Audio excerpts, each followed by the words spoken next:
Good afternoon and good morning, everybody. On behalf of FAIRsFAIR, welcome to our final public event. We could not meet you in person, unfortunately, but we have designed these nice backgrounds for our guests to try and make you all feel a little bit like at home.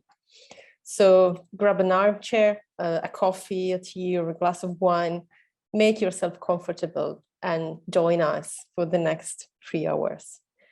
With that, I'm happy to welcome on stage Ingrid Dillo. Ingrid is the coordinator of the FAIRsFAIR project and deputy director at DANS. She has a PhD in history and has worked in the field of policy development for the last 30 years. She has been a senior policy advisor at the Dutch Ministry of Education, and she's currently co-chair of the Research Data Alliance Council and a member of the board of directors of Data Science. So Ingrid, the floor is yours. Thank you very much, Sarah. And welcome everybody to this public event in the FAIRsFAIR 2022 week. And I'm really very glad to see so many of you at this final event of our project. FAIRsFAIR started its activities almost 3 years ago and will finish at the end of next month. The mission of FAIRsFAIR was to implement the FAIR principles that we all know in the policies, practices, data and services of the European Open Science Cloud. You could also say in a way that the project was meant to implement the recommendations of the Turning FAIR into Reality report that many of you will know, a report that was commissioned by the European Commission and that was produced in 2018. So we're at the end of the project and almost all of the FAIRsFAIR results are now, of course, available. And if you would go to Zenodo and look at the FAIRsFAIR collection there, you would find over 170 uploads of results of the project. And those results come in many shapes and forms, of course. We produce reports with recommendations, frameworks, prototypes, tools, support programs, a forum, an adoption handbook, implementation stories, and so forth. And with these outputs, we covered many aspects of FAIR, ranging from data policies and practices to repository certification, data assessment and training, education and support, and all of these aimed at a large group of stakeholders. Researchers, data experts, repositories, funders and policymakers, research performing organizations and higher education institutions, and many others. When you reach the end of a project, the question, of course, arises, was this project a success? And I think we can now cautiously answer this question with a yes. Because I think that we in the project delivered what we promised in our description of work, and we also met the goals that we formulated in our KPIs. But of course, the real key to success is the impact of the project on our stakeholders and on our target audiences in a sense. And did we really advance the implementation of FAIR in the EOSC as we were set out to do? Now, of course, this is a question for others to answer and not for us in the project. But I also think that it's a question that is difficult maybe to answer because measuring the success of implementation is not so easy, and quantifying it is maybe even more difficult. But when I was thinking about this last week, I thought of looking up two versions of the State of Open Data reports that were published by Figshare. These reports are based on a survey among thousands of researchers around the globe, and a big part of those researchers usually come from Europe. So I looked at the reports that were published in 2019 and last year in 2021. I think the survey in 2019 more or less coincides with the start of our project. And if you look in that report, you will find that the researchers, well, half of the researchers that were surveyed said that they had never heard of the FAIR principles. And almost 1/3 of them said that they had heard of them, but they were not really familiar with what it meant. Now, this question was not repeated in 2021 in exactly the same way, and I think there's a reason for that. But there was a kind of similar question about compliance. So if you look at the report of 2021, which more or less coincides with the end of our project, over 30% of the researchers claimed that their data comply to a certain extent with the FAIR principles. And over 20% claimed even that their data comply very much with the FAIR principles. So if you compare these figures over 3 years, you can see that there is a real improvement. And it would, of course, be great if some of that progress is the result of the work that we have done, the improvement that we see when we compare the numbers around compliance to FAIR principles in the FAIRsFAIR reports. And I said that it would be great if some of that progress is the result, could be the result of the work that we've done in FAIRsFAIR. Looking at the opposite side challenges, I think the biggest challenge for us has been COVID. In the end, I think it hit us 1 year down the road. And I think in the end, we managed rather well. We kept on track and in time, but its impact is there certainly until this day. We started off with a face-to-face kickoff of the project in Amsterdam, but the large majority of our events and training and workshops, of course, had to take place online. And there are pros because you can reach out to a larger audience. We have been able to do a fair amount of national roadshows that we probably wouldn't have done in a face-to-face world, but there are also many cons because it's really a different way of communicating. And what we also see is that people get a little bit tired of long PowerPoint presentations also in events. And therefore, also for this meeting, we thought we would try a slightly different approach. And we will not bombard you with PowerPoint presentations of the results of the project. Instead, and I think we already suggested that when you registered for this event, and Sarah also alluded to it, the idea is that you grab an armchair and listen to and join our discussions. So this afternoon, we plan to serve you an uninterrupted 3-course menu that starts off with a great keynote from the other side of the ocean as a kind of an appetizer. That will be followed by a main course of 5 debates on broader FAIR-related topics between a representative of FAIRsFAIR and one of our stakeholders. And finally, we will finish with a dessert consisting of a panel discussion with a national perspective. So I would say enjoy your meal, and over to you, Sarah, to introduce Shelley. Thank you very much, Ingrid. And as you said, I'm happy to welcome on our virtual stage Shelley Stoll, Senior Director for the American Geophysical Union's Data Leadership Program, where she works to improve data and digital object practices with the goal of elevating how research data is managed and valued. Shelley, the floor is yours. Thank you so much. I have never been called an appetizer before. This is quite an honor, I think. And I broke the rules too.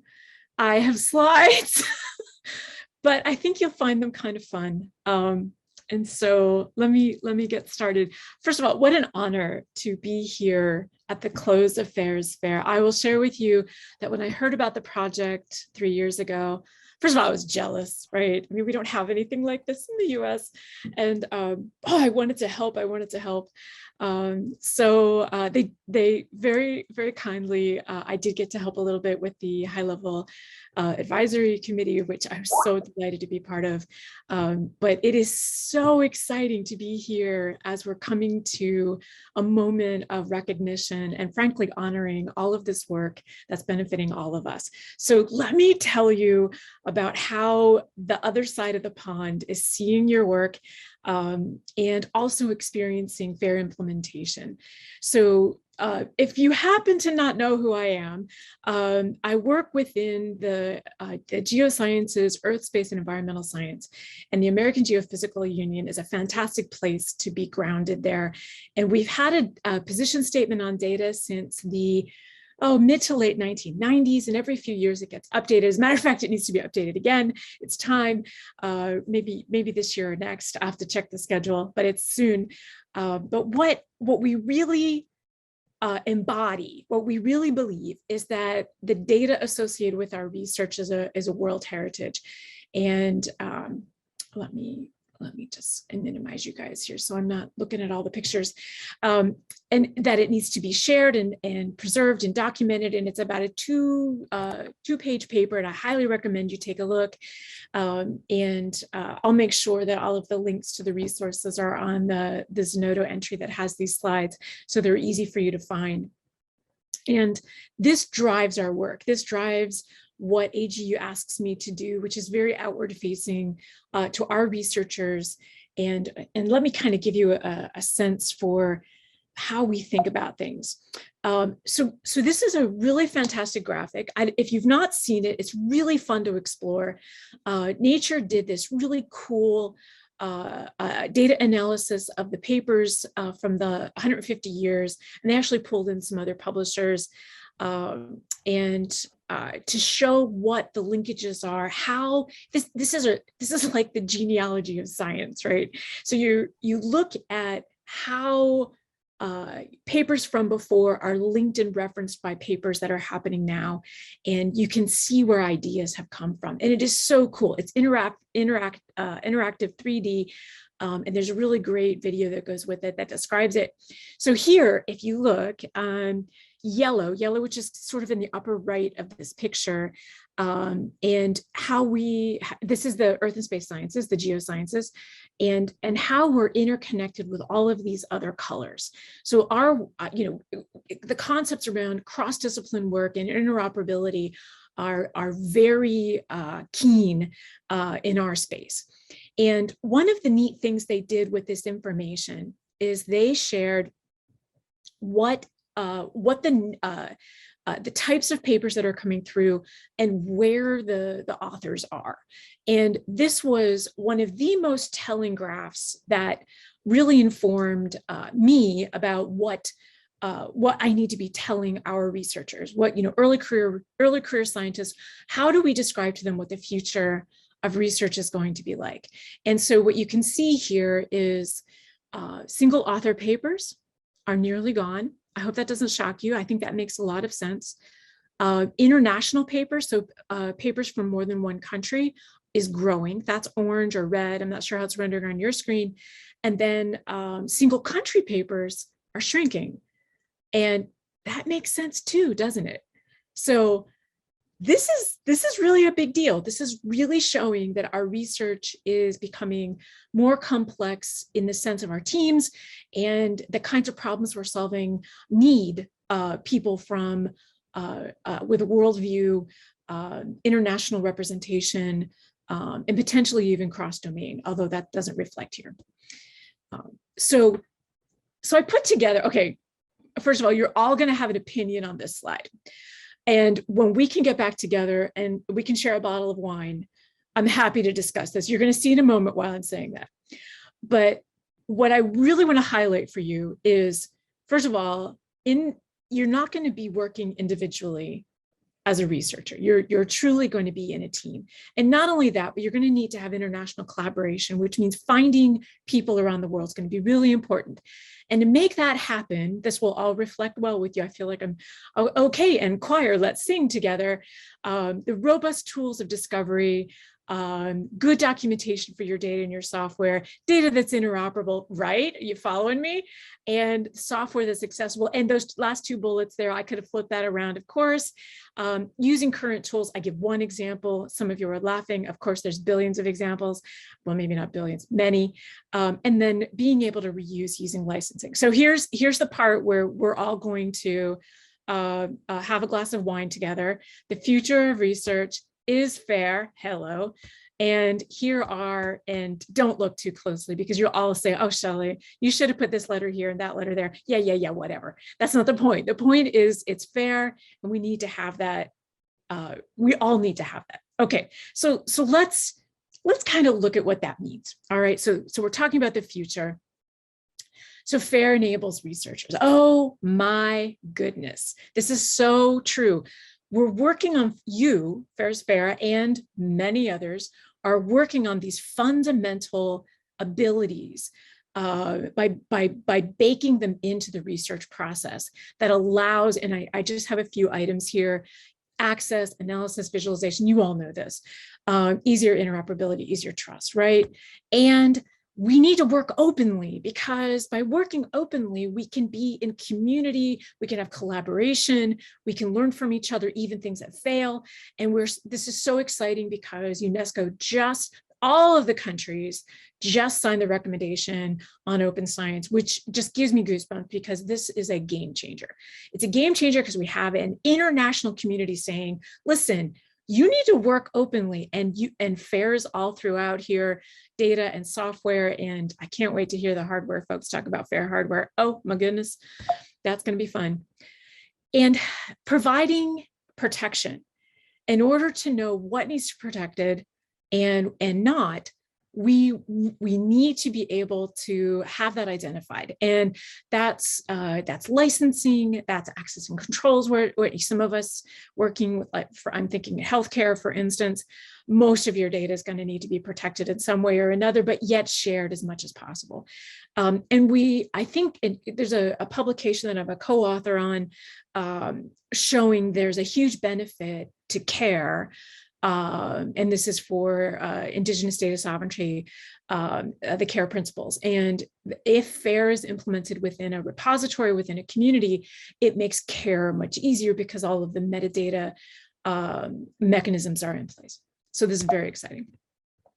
And we need to collaborate. So you'll all look at the slide, you'll say, yes, Shelley, but you could have another 30 bullet points here. Yes, I could. This is meant to just give you something to take a look at. So institutions promoting value, funders on expectations, societies acknowledging and rewarding, and researchers, of course, valuing. This all makes sense, right? And so what's next, right? Here you are, coming to a conclusion of an incredibly well-run and well-executed project. I mean, just phenomenal. And you're almost still at the beginning. You know that. So first of all, congratulations. This is just terrific. You've given us all an enormous wealth to build on. Just like science works, right? We build on what's happened before, and thank you for that. And yes, okay, so it's after February, right? Take a minute, but don't you dare rest too long, because we have to keep going, and we're really only at a starting place. You are enabling science in ways that we've never been able to do it. Seeing things, putting data together, understanding, having trust in data products that normally researchers would say, oh, I don't trust how that person did it. I don't know how they put it all together. Well, with common metadata, you can have trust. It's possible. So here you have a little bee in the upper right-hand corner, and I'm now an appetizer, but prior to being an appetizer, I've been accused of being a pollinator, and sharing the ideas across a broad community so that people can take advantage and get to know and collaborate in international communities. So I put the B in here, and that's Michael Vitt from Purdue. He's the one at I think it was in Göttingen, and it was, I'm trying to remember what the meeting was, but it was associated with RDA, and that was the first time it happened. It was actual in-person meeting. Okay, so we're growing FAIR. We have seedlings. Some of you have larger seedlings than others. Don't gloat. We're all, in the gardening phase, and frankly, we still need to tend our garden quite a lot. And these concepts are growing, and we know they're important. So we must be diligent, right? Cute, right? Loving it. So what's still ahead of us? How, what's the purpose? What are we tending that we still need to work on? So the Ingrid talked about a few of these. The high-level advisory committee this morning and other meetings have talked about some of these. And this is not an exhaustive list, but from my viewpoint, what is valuable, I think in a short list, is we need to be able to give realistic credit for these other types of research products, data and software, notebooks, executable environments, things like that. We need to be able to give credit. And by giving credit, you also have a means of evaluating it. So your Fuji tool, I think, is a really keen, a really important contribution towards this. We recognizing that we have careers. You've done a lot of work in that area. The sustainability of our repositories. And frankly, we don't have curation for every type of data set, at least from my point of view. I think we're still having challenges there. And it has to be sustainable. You've done a lot of work in there. And I think it's really important to identify that when you're working in collaboration, it's really teamwork and less of an individual. And our reward system for researchers is very individual based. We really, the focus tends to be on the PI or the co-Is. And we really need to shift that over to team-based, because contributions coming from the data curators matter, coming from the software developers matter, and being inclusive, no matter what your geographical location. And we know education is to be baked in, and you've done a phenomenal job doing that. I was introduced to those final products this morning, and I'm so excited to see that. So, right, now the pond, here we are. So let's look at the pond. So first of all, I'd like to disclose this is not the best indication of looking from Europe to the US. It's the UK. I do know Brexit happened. So, and also, if you're standing right here, you're actually looking at France, not the US. So I hope you're finding that really funny, but nonetheless, it was a beautiful picture. So this is Man of War in Dorset County in the UK. County? Do you call it county? Dorset? Probably not county. Okay. Anyway, Man of War Bay. So moving on. 2018, National Academies published the Open Science by Design. This is fantastic. This is after the FAIR principles came out. Their definition of open science had scholarly publication and data and software. Wonderful. And we've got 5 findings. Number 1, culture internationally. Okay, that's one of the things we need to watch over. That's still not good yet. Training and preservation, and note FAIRs on number 4, right? And then funding. Okay, so that was fantastic. Good start. Then one of the elements that they identified in that paper was credit and incentives for researchers. So they had a roundtable, and just recently, just a few months ago, we got the publication on that toolkit. Okay, great, that's helpful, super. Not quite rubber meeting the road, but this is kind of how we can all head in the same direction. Fantastic, from our side of the pond, mind you. National Science Foundation. So if you don't know, National Science Foundation is has different disciplines that tend to work independently. And one of the things that crosses all of those disciplines is the public access repository. So this is coming out of the Holder memo from 2013. If you want to know more about that, let me know. We could talk ad nauseum about that, but I won't. And all of the government research entities had to put in place a way to point to research. So this is the papers. You actually submit your paper into this repository, and great, and that's connected to your research. And then lo and behold, 2.0, where we're going to go ahead and add data. Good news, this year they have a pilot. And it's not the data itself, it's the link to the data, right? Yay, whew, that was close.